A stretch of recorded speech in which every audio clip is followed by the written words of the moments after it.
Toby is a tram engine. He has cow catchers and side plates and doesn't look like a steam engine at all. He takes freight cars from farms and villages to the main line and is cheerful to everyone he meets.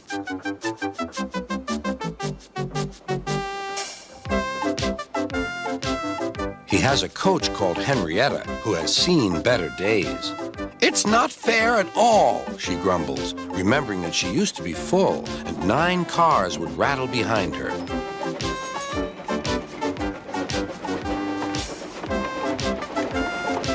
Now there are only 3 or 4, for the farms and factories send their goods mostly by truck. Toby is always careful. The cars, buses, and trucks often have accidents.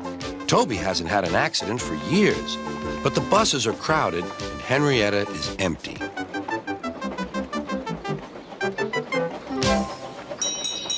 A lady and a stout gentleman stood on Toby's platform. He was, of course, Sir Topham Hatt, but Toby didn't know this yet.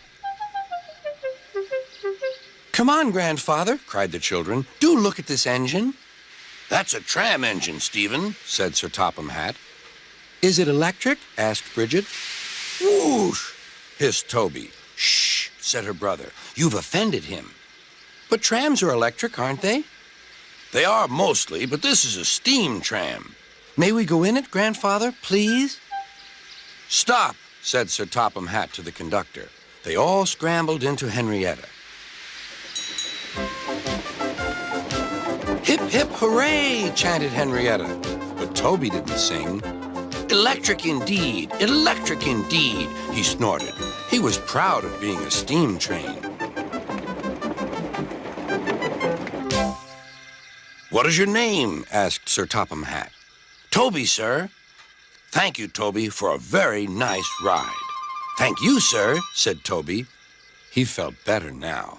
This gentleman, he thought, is a gentleman who knows how to speak to engines.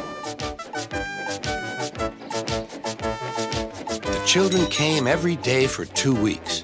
Sometimes they rode with the conductor, sometimes in empty cars. On the last day of all, the driver invited them into his cab. All were sorry when they had to go away. And Sir Topham Hatt and his family thanked everyone. "Come again soon," replied Toby. We will, called the children. And they waved till Toby was out of sight. The months passed. Toby had few cars and fewer passengers.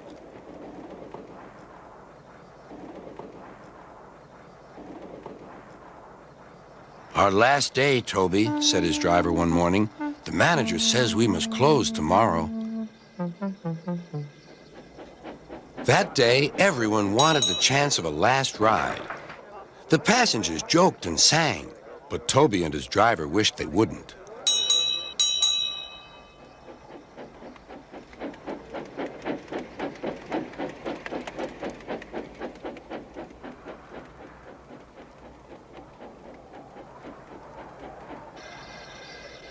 "Goodbye, Toby," said the passengers afterwards. "We're sorry your line is closing down."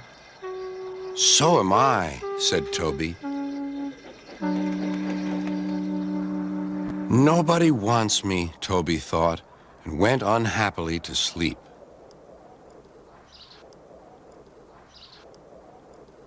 Next morning, the shed was flung open, and old Toby woke with a start to see his driver waving a piece of paper at him.